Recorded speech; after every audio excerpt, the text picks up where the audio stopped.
Hello नमस्कार दोस्तों। उम्मीद करता हूँ सब अच्छे होंगे।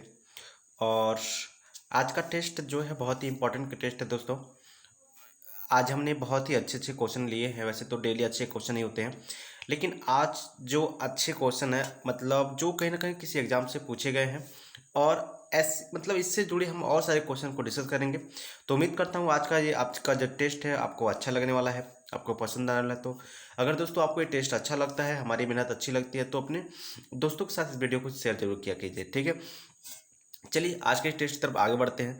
पहला क्वेश्चन क्या कर रहा है, कार्य का मात्रक क्या है। देखिए दोस्तों, जो कार्य का मात्रक होता है, ठीक है, सबसे पहले बात करते हैं एम्पियर किसका मात्रक है। तो एम्पियर जो मात्रक है वो धारा का मात्रक है, और धारा को जिससे हम लोग मापते हैं, जिस यंत्र से मापते हैं, उसे हम अमीटर कहते हैं। तो इसको भी आप याद रखिएगा। न्यूटन की बात करें तो न्यूटन बल का मात्रक है, और न्यूटन जो बल का मात्रक है, और ये आपको पता है न्यूटन एक वैज्ञानिक थे, इन्होंने गुरुत्वाकर्षण का खोज किया था। तो गुरुत्वाकर्षण बल की खोज भी किसने किया था, न्यूटन ने ही किया था। तो ये चीज़ें भी आपको याद रखिएगा। जूल जो मात्रक है दोस्तों, एक कार्य का मात्रक है, कार्य का मात्रक जूल होता है, ठीक है। तो ये चीज़ें भी आपको याद रखना है। अगर बात करें कार्य का मात्रक तो जूल, ये आपका ऑप्शन राइट हो जाएगा। वाट की अगर बात करें तो वाट किसका मात्रक है, तो यह शक्ति का मात्रक है। शक्ति का मात्रक क्या है, वाट है। देखिए वाट और किलो वाट में अंतर है।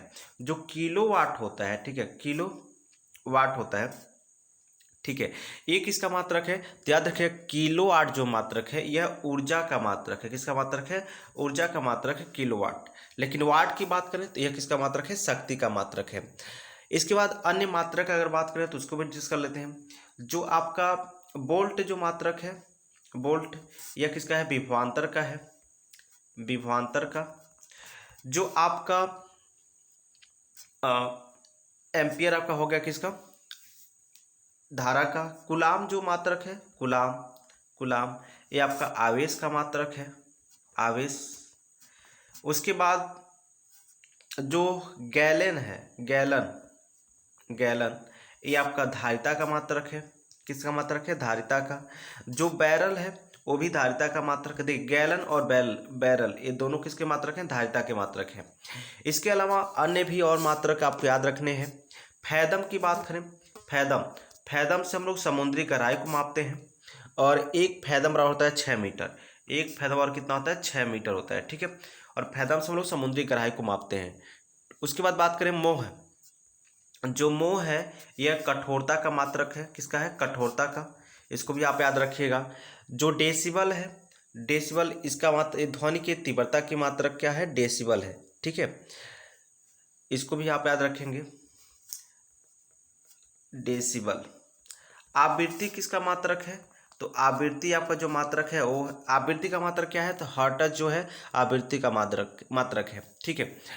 नाट की बात करें, नाट, तो जो नाट होता है इस समुद्री चाल का मात्रक है ना, समुद्री चाल का मात्रक क्या है, नाट है। तो ये बहुत ही इंपॉर्टेंट मात्रक है जो आपको याद रखने चाहिए। सबसे इंपॉर्टेंट एक सीमेंस, अगर सीमेंस की बात करें तो सीमेंस जो है ये विद्युत चालकता का मात्रक है। किसका मात्रक है, विद्युत चालकता का मात्रक क्या है, सीमेंस है। इसको भी आप याद रखिएगा। उसके बाद बात करें डाप्सन, डाप्सन की बात करें तो ये बहुत ही अच्छा क्वेश्चन है। डाप्सन, डाप्सन जो मात्रक है ओजोन परत की मोटाई का जो मात्रक है, ओजोन परत जो मापते हैं, जो पता है ओजोन परत क्या है, पराबैंगनी किरणों से हमारी अच्छा करता है, तो इसको जो जो मापते हैं उसको मापते हैं डाप्सन से। तो ओजोन परत की मोटाई से नापते हैं डाप्सन से, ओजोन परत की मोटाई, ठीक है। उसके बाद धारिता जो होता है, धारिता का मात्रक होता है फैराड। धारिता का मात्रक क्या होता है, फैराड होता है। तो ये सारी चीज़ें हैं जो आपको याद होने चाहिए। और चलिए आगे चलते हैं, अगले क्वेश्चन पे देखते हैं। ये महत्वपूर्ण मात्रक थे जो आपको याद होने चाहिए। यहाँ पर भी देखिए आपसे कहा गया है क्या, आपसे कहा गया है कि प्रकाश वर्ष इकाई है, यानी प्रकाश वर्ष किसका मात्रक है। मात्रक का मतलब होता है जिस चीज़ों जिससे हम किसी वस्तु के परिमाण को ज्ञात करते हैं। जैसे अगर आपके पास बहुत सारे अनाज रखे गए हैं, उस अनाज को क्या करना है, ज्ञात करना है कि कितने अनाज हैं, तो उसको आपको मापना पड़ेगा। तो उसको आप तौलेंगे, तो मतलब तौलने का काम कौन करेगा, किलोग्राम से करेंगे। तो किलोग्राम ही क्या है, उसका मात्रक है। प्रकाश वर्ष की बात करें तो प्रकाश वर्ष इकाई है, किसकी इकाई है? अगर समय की इकाई की बात करें तो समय को हम लोग सेकेंड्स मापते हैं, सेकेंड। द्रव्यमान की बात करें तो द्रव्यमान को हम लोग मापते हैं किलोग्राम से। दूरी का जो इकाई है वो क्या है? प्रकाश वर्ष है। दूरी का इकाई क्या है? प्रकाश वर्ष। अब ये प्रकाश वर्ष क्या होता है? तो एक प्रकाश वर्ष में जो सूर्य द्वारा एक प्रकाश वर्ष में सूर्य द्वारा जो, ऐसे कहें कि एक वर्ष में सूर्य द्वारा जो चली गई दूरी होती है, तय की गई दूरी होती है, सूर्य के प्रकाश द्वारा जो तय की गई दूरी होती है, उसी को हम क्या बोलते हैं? एक प्रकाश वर्ष बोलते हैं। और आपको याद होना चाहिए कि जो एक प्रकाश वर्ष में क्या होता है, एक प्रकाश वर्ष बराबर होता है 9.5 गुणे 10⁻11 मीटर। एक सेकंड रुकिए, 9.5 गुणे 10⁻11 कितना? 11 मीटर। ये होता है एक प्रकाश वर्ष में। ये यानी एक प्रकाश वर्ष में जो सूर्य द्वारा तय की गई दूरी होती है, उसी को हम लोग क्या बोलते हैं? एक प्रकाश वर्ष बोलते हैं। और यह दूरी का क्या है? एक मात्रक है। ठीक है, क्या होता है? दूरी का एक मात्रक होता है। उसके बाद दूरी का एक अन्य मात्रक भी होता है जो इम्पोर्टेंट है, पारसेक। पारसेक भी क्या है? दूरी का मात्रक है। और याद रखिएगा, जो एक पारसेक बराबर कितना होता है? तो 3.08 गुणे 10⁻16 मीटर। इसको भी याद रखेंगे, 16 मीटर। ये क्या होता है? एक पारसेक बराबर होता है। तो ये दूरी के अन्य मात्रक हो गए। ठीक है, तो इसको आप याद रखेंगे। कभी भी यहाँ से क्वेश्चन बन जाता है, कभी भी किसी चीज़ का मात्रक पूछा सकता है। ठीक है, बात करें पास्कल। जो पास्कल होता है, ठीक है, पास्कल आप सुने होंगे, पास्कल। तो ये पास्कल जो है ये दाब का मात्रक होता है। किसका मात्रक होता है? दाब का मात्रक क्या होता है? पास्कल होता है। ठीक है, उसके बाद बात करें टेस्ला जो है, टेस्ला, अच्छा क्वेश्चन है। टेस्ला किसका मात्रक होता है? तो टेस्ला जो है चुंबकीय क्षेत्र का मात्रक होता है। किसका? चुंबकीय क्षेत्र का मात्रक होता है टेस्ला। ठीक है, उसके बाद अगर और भी मात्रक की बात करें तो जैसे दो चीज़ें याद रखिएगा। एक होता है वेबर। वेबर जो है एक चुंबकीय फ्लक्स का मात्रक होता है, चुंबकीय फ्लक्स का मात्रक होता है वेबर। और एक होता है आपका ल्यूमेन। तो ल्यूमेन की बात करें तो ल्यूमेन किसका मात्रक होता है? ये होता है ज्योति फ्लक्स का मात्रक होता है ल्यूमेन। ठीक है, ल्यूमेन ये होता है ज्योति फ्लक्स का मात्रक, ज्योति फ्लक्स, इसका मात्रक क्या हो गया? ल्यूमेन हो गया। ठीक है, तो इसको भी आप याद रखेंगे। और एक और है सीमेंस। सीमेंस किसका मात्रक है? तो ये बहुत ही इंपॉर्टेंट क्वेश्चन है। सीमेंस जो है ये विद्युत चालकता का मात्रक है। विद्युत चालकता का मात्रक क्या है? सीमेंस है। तो ये चीज़ें आपको याद होने चाहिए। और एक और बात, विद्युत चालकता का जो मात्रक है सीमेंस है, इसको आप याद रखिएगा। कभी भी कहीं से भी यहाँ से क्वेश्चन बन सकते हैं। तो ये सारे जो मात्रक हैं इंपॉर्टेंट हैं, जो हमने डिस्कस किया है, इन सभी मात्रकों को आपको याद होना चाहिए। ठीक है, चलिए आगे चलते हैं, अगला क्वेश्चन देखते हैं। अगला क्वेश्चन क्या कह रहा है?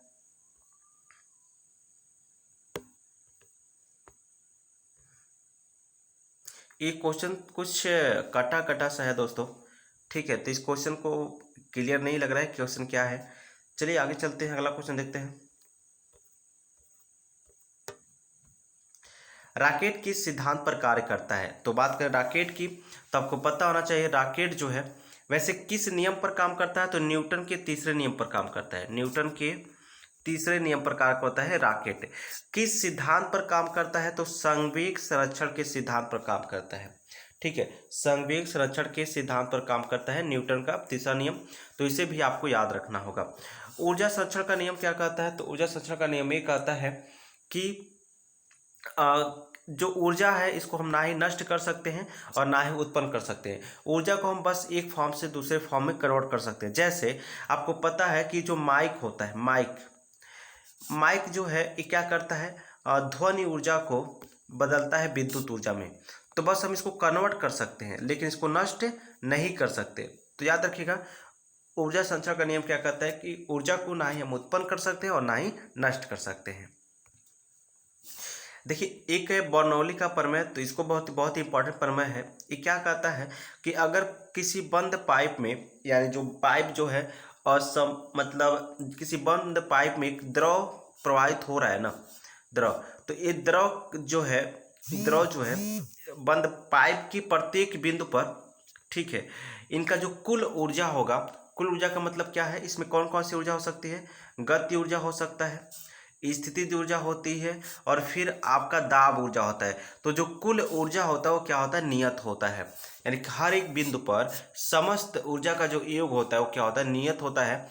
बर्नौली का प्रमेय ये आपसे एक आता है, ठीक है। तो ये सारी चीज़ें याद रखना होगा, कभी भी यहाँ से क्वेश्चन बन सकता है। यहाँ देखिए, निम्नलिखित में से कौन सी राशि सदिश नहीं है। तो अगर बात करें सदिश राशि की, तो सदिश राशि किसे कहते हैं, वे राशियाँ जिनमें परिमाण के साथ साथ दिशा भी का बोध किया जाता है, यानी दिशा भी होता है, उसका भी हमको ज्ञान पता चलता है, उसे हम बोलते हैं सदिश राशियाँ, ठीक है। तो बात करें बल, बल भी क्या है, एक सदिश राशि है। बल की जो दिशा होती है, जो वस्तु का विस्थापन की दिशा होती है, वही क्या होता है, बल का दिशा भी होता है। यानी बल की दिशा हमको पता चल जाती है। जैसे एक वस्तु को हम यहाँ से इधर की तरफ ढकेल रहे हैं, तो वस्तु का विस्थापन इधर होगा, तो बल का दिशा भी, यानी बल भी की दिशा भी इधर ही होगा, ठीक है। तो ये आपका क्या है, सदिश राशि है। विस्थापन की बात करें तो विस्थापन भी एक सदिश राशि है, ठीक है।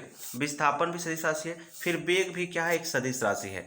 आयतन जो है, आयतन यह क्या है, अदिश राशि है। इसके अलावा जो है संवेग, संवेग, आवेग, आवेग, फिर आपका ये क्या है, सदिश राशि है।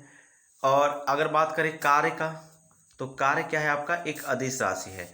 धारा जो है, विद्युत धारा, यह भी क्या है, एक अदिश राशि है। तो ये कुछ सदिश और कुछ अदिश राशियाँ हैं जो पूछे जाते हैं क्वेश्चन में। प्रश्न कैसे कि कौन सदिश राशि है, कौन अदिश राशि है, ऐसे क्वेश्चन बनते हैं। तो इसे आपको याद रखना होगा। दूरी जो है आपका क्या हो जाएगा, दूरी एक अदिश राशि है। बाकी द्रव्यमान भी जो एक अदिश राशि है। तो ये सारे क्या है, अदिश राशि हैं, ठीक है। तो इसे भी आपको याद रखना होगा। ऊर्जा भी आपका क्या है, एक अदिश राशि है, ठीक है। चलिए आगे चलते हैं, अगला क्वेश्चन देखते हैं क्या है। किस वैज्ञानिक ने सर्वप्रथम बर्फ के दो टुकड़ों को आपस में घिसकर पिघलाया था। तो याद रखिएगा, जो वैज्ञानिक डेवी थे, इन्होंने क्या किया था, सबसे पहले बर्फ के दो टुकड़ों को आपस में घिस करके पिघलाया हुआ था, ठीक है।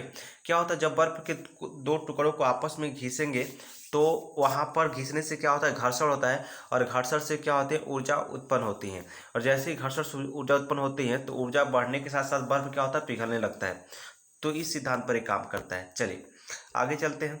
लोहे की सुई पानी की सतह पर तैरती है, इस परिघटना का क्या कारण है। याद रखिएगा, यह कारण क्या है, तो यह कारण सिर्फ इतना है, पृष्ठीय तनाव, ठीक है। क्या होता है, पृष्ठीय तनाव के कारण जो होता है, ये लोहा का जो कील है वो द्रव की सतह पर क्या होता है, तैरता है। क्यों, अब इसको समझिएगा। जैसे जो ये मान लीजिए पानी है, ठीक है, पानी है, ठीक है, पानी, पानी में अगर हम किसी कील को रख रहे हैं, क्या रख रहे हैं, किसी कील को रख रहे हैं, मान लीजिए कील रख रहे हैं, तो कील क्या होगा, यहाँ के जो द्रव है, उसके जो कण होते हैं, द्रव के कणों को क्या करेगा, वहाँ से हटाएगा। लेकिन आपको पता है कि ये जो कण है, ठीक है, पृष्ठ तनाव क्या होता है, पृष्ठ तनाव किसी वस्तु का वह गुण होता है, ठीक है, जो कोई वस्तु अपना आकार हमेशा, अपना आयतन हमेशा छोटा करना चाहता है, ठीक है। यानी जैसे कोई भी वस्तु है, वह अपना आकार क्या करना चाहता है, छोटा करना चाहता है, पृष्ठीय तनाव के कारण, ठीक है। जैसे अब समझिए, अगर कोई चीज, जो बारिश की बूंदे हैं ऊपर से जब गिरते हैं, तो वो गोलाकार आकार के क्यों गिरते हैं। तो याद रखिएगा, अगर मतलब एक ही लंबाई का एक तार है, ठीक है, एक तार है, तो इससे आप एक गोला बनाइए, एक गोला बनाइए, या एक वर्ग बनाइए, या मतलब एक घन बनाइए, या कुछ भी बनाइए, लेकिन सबसे जो कम आयतन किसका होगा, गोले का आयतन होगा। यानी सबसे कम किसका आयतन होगा, गोले का। तो जो पृष्ठ तनाव जो है, किसी वस्तु का वह गुण होता है जिसके कारण वह अपने पृष्ठ को छोटा रखना चाहता है, ठीक है।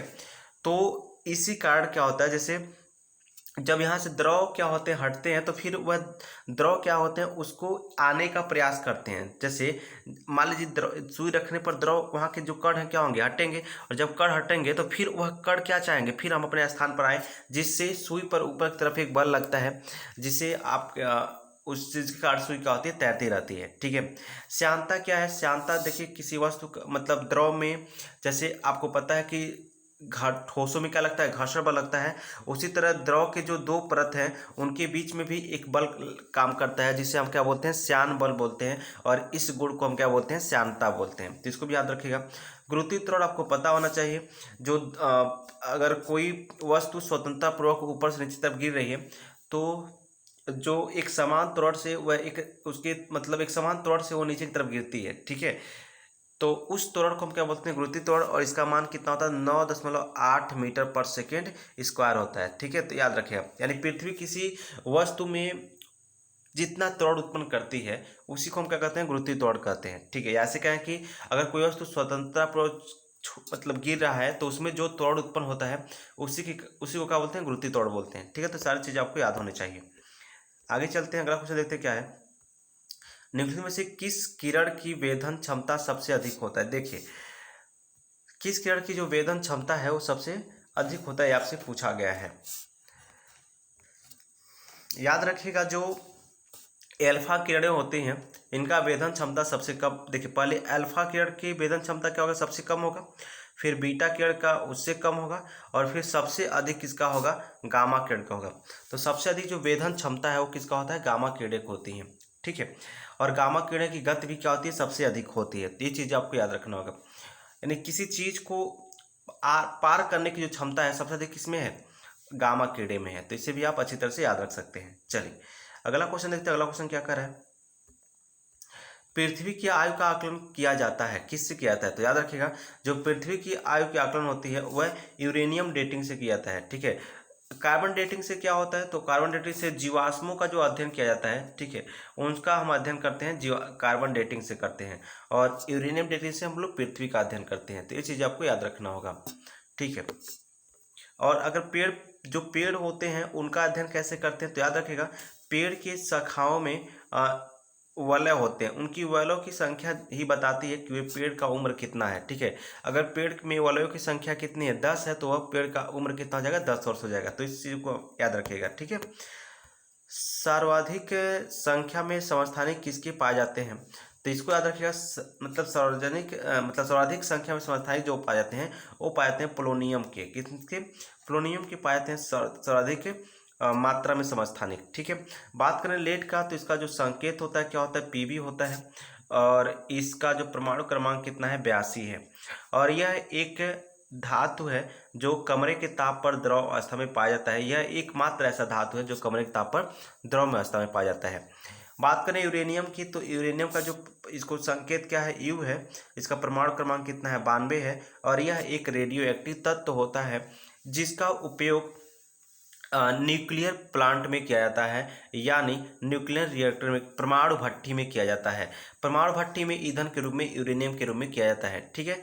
उसके बाद बात करें हाइड्रोजन की, तो हाइड्रोजन जो है आपको पता है, इसे आप आवारा तत्व का भी नाम देते हैं, क्योंकि आवर्त सारणी में इसका कोई भी फिक्स स्थान नहीं है, इसलिए इसको आवारा तत्व कहते हैं। और इसके 3 समस्थानिक होते हैं, ठीक है। इसको भी याद रखिएगा, इसके 3 समस्थानिक है ना। तो इसे भी आप याद रखिएगा। हाइड्रोजन हो गया, ड्यूटेरियम हो गया, फिर ट्राइटेरियम हो गया। ये 3 समस्थानिक होते हैं। 1H1, फिर 1H2 और फिर 1S3। ये हाइड्रोजन के 3 समस्थानिक। तो ये सारी चीज़ें आपको याद होनी चाहिए, कभी भी यहाँ से क्वेश्चन बन सकता है, ठीक है। चलिए अगर अगले क्वेश्चन की बात करें तो देखते हैं अगला क्वेश्चन क्या कह रहा है। रुधिर में श्वेत रक्त कणिकाओं की अत्यधिक मात्रा में उपस्थिति को मतलब उपस्थिति को रोग विज्ञान की भाषा में क्या कहते हैं। अगर आपके शरीर में जो श्वेत रक्त कणिकाएं हैं यानी WBC हैं, उनकी मात्रा क्या हो गई, अधिक हो गई हैं, तो इसको मतलब विज्ञान की भाषा में क्या नाम देते हैं। तो याद रखिएगा, इसका जो नाम है ल्यूकेमिया है। यानी अगर शरीर में WBC की संख्या बढ़ जाती है तो इसको ल्यूकेमिया रोग कहते हैं, ठीक है। उसके बाद बात करें एनीमिया की, तो यह रक्त की कमी होती है, यानी आयरन की कमी होती है, इससे होता है एनीमिया रोग। और ये अक्सर करके महिलाओं में होती हैं, ठीक है। फिर बात करते हैं, अगर बात करें रक्त की, तो आपको पता है रक्त क्या है, एक तरल संयोजी ऊतक होता है। तो क्वेश्चन बन जाता है कि रक्त क्या होता है। तो याद रखेंगे, रक्त एक तरल संयोजी ऊतक होता है जिसमें 55% भाग क्या होता है, प्लाज्मा होता है। फिर 45% भाग में क्या होता है, WBC होता है। WBC आरबीसी, आरबीसी, और फिर क्या होता है प्लेटलेट्स होता है, यानी क्या होता है प्लेटलेट्स होता है। ठीक है, इसको याद रखेंगे। अब देखिए बात करें रक्त की, तो आपको समझेंगे 55% क्या होता है प्लाज्मा होता है। प्लाज्मा एक द्रव्य की चौथी अवस्था मानी जाती है। जैसे द्रव्य की 4 अवस्थाएं होती हैं, ठोस, द्रव और गैस, और एक आपका होता है प्लाज्मा। एक क्या होता है प्लाज्मा। तो ये टोटल 4 अवस्था होती हैं द्रव्य की। ठीक है, अब देखिए तो रक्त की बात करें तो अच्छा, जो प्लाज्मा होता है, प्लाज्मा में 90% क्या पाया जाता है पानी पाया जाता है, 8% क्या पाया जाता है प्रोटीन पाया जाता है, 1% क्या पाया जाता है लवण पाया जाता है, और शेष अन्य चीज़ें पाई जाती हैं। ठीक है, तो ये चीज़ें आपको याद होने चाहिए। बात करें, अगर हम बात कर लेते हैं डब्ल्यूबीसी की, तो डब्ल्यूबीसी जो है इसका जो निर्माण होता है कहाँ होता है अस्थि मज्जा में होता है। कहाँ होता है अस्थि मज्जा में। और यह मृत, इसका जो मृत होता है, तो मृत होने के बाद कहाँ जाता है, तो याद रखिएगा प्लीहा में। किस में जाता है प्लीहा में। तो कहा जाता है कि रक्त का जो कब्रिस्तान किसे कहते हैं, तो प्लीहा को कहते हैं। ठीक है, और रक्त का निर्माण कहाँ होता है अस्थि मज्जा में होता है। इनका जो कार्यकाल होता है डब्ल्यूबीसी का, लगभग इनका जो जीवन काल होता है 120 दिन तक होता है। ठीक है, तो ये सारी चीज़ें आपको याद रखना होगा। रक्त का मुख्यतः काम, वैसे तो काम बहुत सारी चीज़ें होते हैं। हार्मोन्स का परिवहन करता है, कार्बन डाइऑक्साइड ऑक्सीजन का परिवहन करता है। ठीक है, तो ये सारी चीज़ें क्या होते हैं रक्त का काम होता है। तापमान को भी नियंत्रित करता है। तो रक्त के वैसे बहुत ही ज़्यादा काम होते हैं शरीर में। ठीक है, तो ये मुख्यतः जो चीज़ें हैं इसको आप याद रखिएगा। तापमान को नियंत्रित कौन करता है, तो रक्त करता है, रक्त भी करता है। ठीक है, अच्छा उसके बाद फिर अगर बात करें डब्ल्यूबीसी की, ये तो सॉरी ये तो आरबीसी की बात हमने किया, आरबीसी की। ठीक है, आरबीसी की। डब्ल्यूबीसी की बात करें तो ये श्वेत रक्त कणिकाएं होती हैं। ठीक है, और इनका जो काम होता है मुख्यतः बाहरी कीटाणु से लड़ने की होती है, बाहरी रोगों से लड़ने की होती है, ये इनका काम होता है। ठीक है, और इनका जो जीवन काल होता है 24 घंटा लगभग होता है। क्या होता है 24 घंटा होता है इनका जीवन काल। तो ये सारी चीज़ आपको याद रखने होंगे, और कभी भी यहाँ से क्वेश्चन बन सकता है। ठीक है, चलिए आगे चलते हैं, अगला क्वेश्चन देखते हैं। अगला क्वेश्चन क्या कर रहा है, यहाँ पर देखिए पीलिया में दुष्प्रभावित होता है, क्या होता है, तो देखिएगा जब पीलिया होता है तो इसमें आपका जो दुष्प्रभावित होने वाला अंग होता है वो होता है आपका छोटी आंत। क्या होता है छोटी आंत पीलिया में क्या होती है दुष्प्रभावित होती है। ठीक है, अब बात करते हैं यकृत की। जो यकृत होता है आपको पता है कि यह एक हार्मोन्स को क्या करता है स्राव करता है। ठीक है, और यकृत जो है सबसे बड़ी ग्रंथि कही जाती है। ठीक है, तो मानव शरीर में सबसे बड़ी ग्रंथि जो होती है वो क्या होती है यकृत ही होता है। ठीक है, चलिए आगे चलते हैं, अगला क्वेश्चन देखते हैं। और ये मतलब किसका स्राव करता है, तो पित्त रस का स्राव करता है। ठीक है, याद रखिएगा पित्त रस का स्राव किस कौन करता है, तो यकृत करता है। और पित्त रस इकट्ठा कहाँ होता है, तो पित्ताशय में। कहाँ पर, पित्ताशय में इकट्ठा होता है कौन, पित्त रस। तो ये सारी चीज़ आपको याद रखना चाहिए। चलिए अब अगले क्वेश्चन की बात करते हैं। यहाँ पर देखिए लाइकेन सूचक होते हैं। तो देखिए जो लाइकेन होता है ये क्या होता है, सूचक किसका होता है, वायु प्रदूषण के। तो देखिए यहाँ पर लाइकेन अब होते क्या है समझिएगा। जैसे कवक और शैवाल, कवक और शैवाल इन दोनों में क्या होता है सहजीवी संबंध होता है। यानी कवक और शैवाल जब दोनों एक साथ आते हैं तो इनके इन्हीं से क्या बनता है लाइकेन बनता है। ठीक है, लाइकेन। जो लाइकेन होता है देखिए समझिएगा, कवक के पास क्या होता है रहने के लिए घर तो होता है लेकिन खाने के लिए भोजन नहीं बना पाता है क्योंकि इसमें क्लोरोफिल नहीं होता है। जबकि शैवाल में क्लोरोफिल होता है लेकिन इसको रहने के लिए घर नहीं दे होता है। ठीक है, तो समझिएगा जब कवक क्या करता है शैवाल को रहने के लिए घर देता है और बदले में शैवाल क्या है इसको खाना देता है। ठीक है, तो इन दोनों के बीच में कौन सा संबंध होता है, तो सहजीवी का संबंध होता है। और इनके सामूहिक रूप को हम क्या बोलते हैं लाइकेन बोलते हैं। लाइकेन से ही हम लोग क्या करते हैं आपको पता है लिटमस पेपर बनता है। तो याद रखिएगा लिटमस पेपर किससे बनता है, तो लाइकेन से ही बनता है। ठीक है, तो ये भी क्वेश्चन आपको याद रखना होगा। तो ये सारी चीज़ें आपको याद रखना होगा। लाइकेन किसका सूचक है, तो वायु प्रदूषण का सूचक है लाइकेन। ठीक है, जहाँ पर वायु प्रदूषण ज़्यादा होगा वहाँ पर लाइकेन क्या हो जाएंगे, लाइकेन की जो मात्रा है दोस्तों वो क्या हो जाएगी बढ़ जाएगी। क्या हो जाएगा बढ़ जाएगा वायु प्रदूषण ज़्यादा होने से। चलिए यहाँ पर देखिए निम्न में से कौन खाने योग्य कवक है, तो देखिएगा कौन खाने योग्य कवक है ये आपसे पूछा गया है।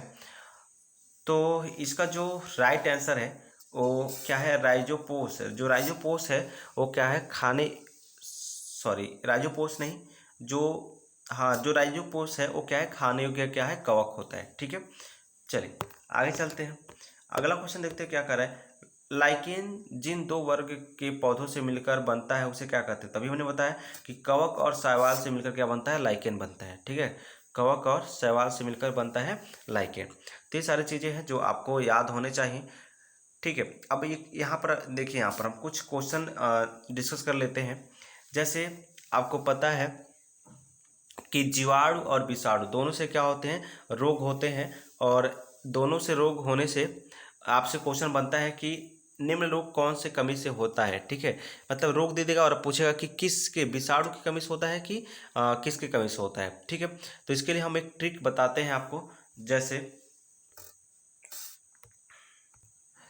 बैक्टीरिया से होने वाले रोग, ठीक है, बैक्टीरिया से जो होने वाला रोग होता है इसको बोलते हैं जीवाणु। ठीक है, बैक्टीरिया से होने वाले रोग को क्या बोलते हैं, जीवाणु से होने वाले रोग, है ना, बैक्टीरिया को जीवाणु बोलते हैं। मतलब देखिए क्या होता है, जो मतलब ट्रिक क्या है, ट्रिक ये है, पंडित का टिक न्यू न्यू यहाँ पर है बेटी रिया। अब देखिए इसका मतलब क्या है, पंडित मतलब प से क्या हो जाएगा, तो प से आपका हो जाएगा, ठीक है, प से क्या हो जाएगा आपका, प्लेग, क्या हो जाएगा, प्लेग हो जाएगा। और प से आपका हो गया प्लेग, डी से हो गया डिप्थीरिया, डिप्थीरिया। और त से क्या हो जाएगा, तो त से हो जाएगा आपका तपेदिक, त से क्या हो जाएगा आपका तपेदिक। और टिटनेस दोनों हो जाएंगे त से। ठीक है, तो इसको भी आप याद रखेंगे, ट से याद रखिएगा आपका टिटनेस, तपेदिक नहीं, टिटनेस और टाइफाइड दोनों याद रखिएगा। त से क्या, टिटनस, या ऐसे रखिए। त से आप तपेदिक याद रखिएगा, त से आपको याद रखना है। ठीक है, तो से आप याद रखेंगे क्या, टिटनेस। ठीक है, चलिए का से क्या जाएगा, काली खांसी, काली खांसी। और फिर यहाँ पर टी है तो टी से क्या जाएगा, टिटनेस। फिर न्यू से क्या जाएगा, निमोनिया। है से हैजा। और बैक्टीरिया से बैक्टीरिया, मतलब बैक्टीरिया से होने वाले ये रोग हो गए। ठीक है, तो इसको आप याद रखिएगा। ठीक है, और यहाँ क से क्या आ जाएगा, काली खांसी। ठीक है, काली खांसी, तो इसे भी आप याद रखेंगे। ठीक है, तो ये है आपका बैक्टीरिया से होने वाले रोग, यानी बैक्टीरिया मतलब क्या बोले, तो जीवाणु से होने वाले रोग। ठीक है, तो कभी भी यहाँ से क्वेश्चन पूछ सकता है। ठीक है, चलिए अगला क्वेश्चन देखते हैं। अगला क्वेश्चन क्या कर रहा है, एड्स फैलता है, तो एड्स कैसे फैलता है आपसे पूछा गया है। तो एड्स फैलने का जो कारण है वो क्या है, आप हाथ मिलाने से एड्स नहीं फैलता है, कीटों से भी एड्स नहीं फैलता है, श्वास से संपर्क नहीं, मतलब श्वास संपर्क से एड्स फैलता है। लेकिन अगर आप शारीरिक संपर्क से आते हैं, ठीक है, अगर शारीरिक संबंध बनाते हैं तो वहाँ से क्या एड्स फैलने की चांस बढ़ जाती है, यानी एड्स फैलता है। ठीक है, तो इसको भी याद रखिएगा। एड्स जो है इसका फुल फॉर्म क्या होता है, एक्वायर्ड इम्यूनो डिफिशियंसी सिंड्रोम होता है। यह HIV नामक वायरस से होता है। ठीक है, तो ये सारे क्वेश्चन आपको याद होने चाहिए। अब आज के लिए बस इतना ही टेस्ट रहा दोस्तों। तो उम्मीद करता हूँ ये सारे क्वेश्चन आपको अच्छी तरह से समझ में आ गए होंगे और यहाँ से आपको ज़रूर आज कुछ नया सीखने को मिला होगा। तो उम्मीद करता हूँ ये आपको बहुत अच्छा लगा होगा क्लास। तो अगर आपको अच्छा लगता है तो दोस्तों इसको अपने दोस्तों के साथ शेयर जरूर कर दीजिएगा और अपनी नॉलेज के साथ साथ अपने दोस्तों के नॉलेज को भी इम्प्रूव करिएगा। और फिर अभी मैं मैथ का भी क्लास चला रहा हूँ दोस्तों, उसमें हम लोग डिस्कस कर रहे हैं कि टाइम एंड वर्क को डिस्कस कर रहे हैं। तो टाइम एंड वर्क एक अच्छा टॉपिक है, कभी भी वहाँ से क्वेश्चन बन सकता है। तो अगर आप उसको देखना चाहते हैं तो प्लीज़ इस चैनल पे आप जाइए और डिस्क्रिप्शन बॉक्स में हम हर एक टॉपिक का लिंक दे रखे हैं। और मेरा जो क्या होता है कि टाइम एंड वर्क का जो वीडियो है वो सुबह 9 से 10 के बीच में आपको मिल जाता है। तो आप वहाँ से अपना प्रैक्टिस कर सकते हैं और बिल्कुल बेसिक से समझा रहे हैं। आपको कोई भी डाउट होगा तो आराम से पूछ सकते हैं, कोई दिक्कत नहीं है, ठीक है। तो उम्मीद करता हूँ ये सारी चीज़ आपको अच्छी लगी होंगी, आपको पसंद आया होगा दोस्तों आज का क्लास। तो आज के लिए बस इतना ही रखते हैं। जल्द मिलेंगे दोस्तों अपने नेक्स्ट वीडियो में। तब तक के लिए आप अपना और अपनों का ख्याल रखिएगा। जय हिंद।